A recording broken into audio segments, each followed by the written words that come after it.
अस्सलाम वालेकुम, welcome back to my channel. फरवरी स्टार्ट होते ही जितने भी हमारे परमानेंट पौधे हैं हम उनकी केयर करना शुरू कर देते हैं ताकि उनसे हम बहुत अच्छी फ्लावरिंग ले सकें। जो भी परमानेंट प्लांट हम ग्रो करते हैं उनका एक डोरमेंसी पीरियड होता है, उसके बाद फिर उनका ग्रोथ का टाइम आता है। अभी मैं आपके साथ अपने जितने भी डोरमेंसी में गए हुए परमानेंट प्लांट हैं उनके साथ साथ जैस्मीन जो कि मोतिया का पौधा है उसमें हमने क्या काम करना है सारी डिटेल वीडियो शेयर करूंगी।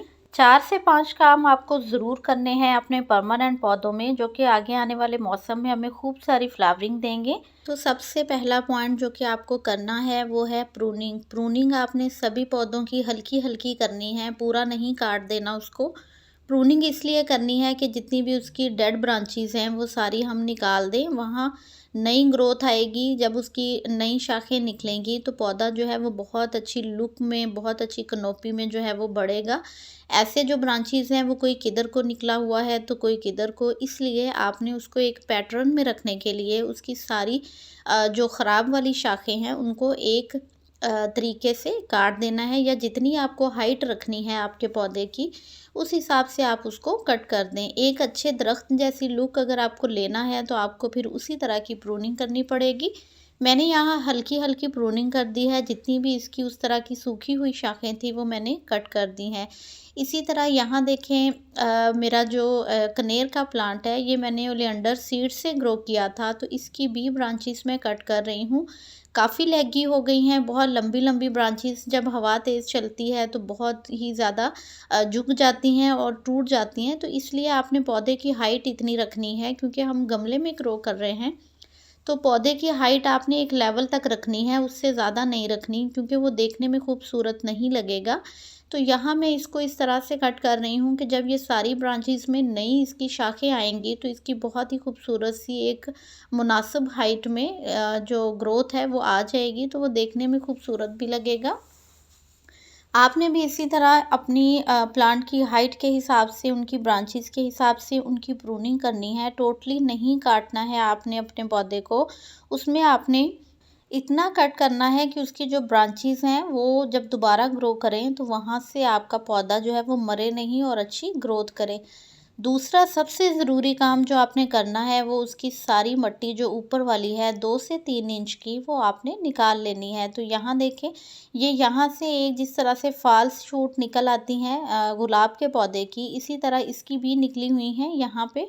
तो इनको भी मैं कट कर रही हूँ, क्योंकि हमें ऊपर से प्लांट की ग्रोथ लेनी है, नीचे से हमें इन फाल्स जो ब्रांचेस हैं उनसे नहीं लेनी फ्लावरिंग, इसलिए उनको आपने कट करना है। तो जो ज़रूरी दूसरा काम है वो है गोडी करना। ऊपर वाली आपने सारी मिट्टी निकाल देनी है। इसमें चूँकि बहुत ज़्यादा मिट्टी है, पानी डालने की जगह नहीं है, इसलिए ऊपर से हम सारी मिट्टी जो है उसको निकाल लेंगे।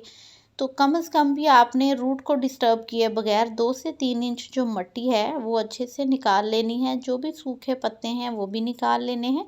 आज के लिए मैं इन 2 पौधों का काम कर रही हूँ, और उसके अलावा भी मैंने काफ़ी सारा गार्डन का काम किया है जो कि अगली वीडियो में इंशाल्लाह मैं आपसे शेयर करूँगी।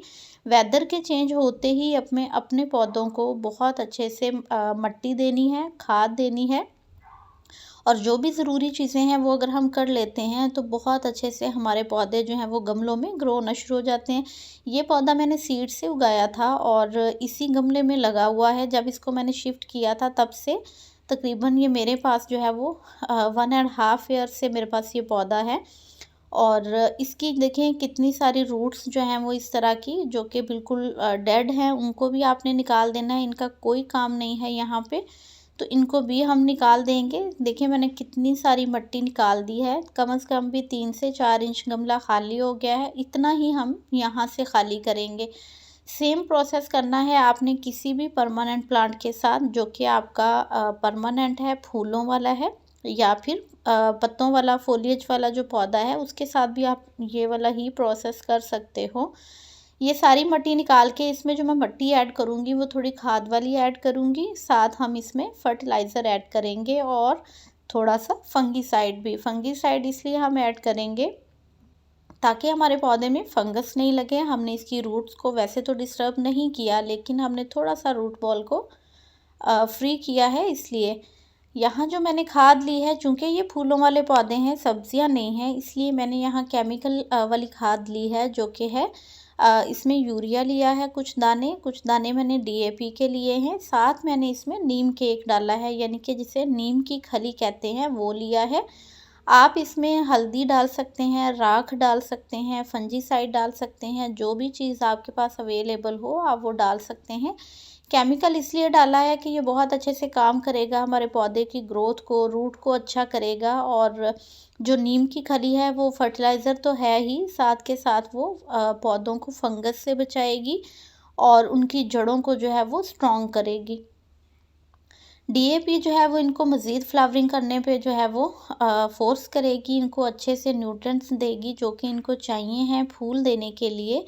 आपने जो है वो रूट बॉल की साइड पे इस तरह से सारी खाद डाल के, तो फिर आपने थोड़ी-सी जो खाद वाली मिट्टी है, अब खाद वाली मिट्टी मैंने जो अपनी मेरी गार्डन सॉइल है जिसमें कि मैं काऊ डंग डालती हूँ और किचन वेस्ट डालती हूँ, वो वाली मिट्टी मैंने ली है और वो वाली मिट्टी मैंने यहाँ पे डाल दी है ऊपर। सेम इसी तरह मैं दोनों पार्ट के जो रूट बॉल हैं वो कवर कर दूँगी, और उसके अलावा आपने मिट्टी इतनी डालनी है कि पौधा जो है वो जब इसको पानी दें गमले के अंदर ही रहे, बाहर नहीं आए। पहले इनमें काफ़ी ज़्यादा मिट्टी थी, चूँकि इनको पानी उस तरह से नहीं दिया जा रहा था, डोरमेंसी में थे, तो इसलिए इनकी मिट्टी भी उसी तरह थी। पानी दे देना है अच्छे से, और उसके बाद आपने इनको ऐसी जगह रखना है जहाँ पे इनको 1 से 2 घंटे की धूप मिले और बाकी टाइम जो है वो ये थोड़ा-सा शेड में रहें। उसके बाद देखिएगा इंशाल्लाह 15 से 20 दिन के अंदर-अंदर पौधे में आपको जो है वो नई ग्रोथ भी दिखेगी, नई पत्तियाँ आनी भी स्टार्ट हो जाएँगी, क्योंकि वेदर भी काफ़ी चेंज हो गया है। तो अपने जैस्मीन के पौधों में ढेर सारे फूल लेने के लिए आपको ये काम ज़रूरी करने हैं, जो कि आपके पौधों को फूलों से भर देंगे। वीडियो अच्छा लगा हो तो इसे लाइक और शेयर कर देना। चैनल पे अगर आप नए आ रहे हैं तो सब्सक्राइब भी कर दीजिएगा। अल्लाह हाफ़िज़।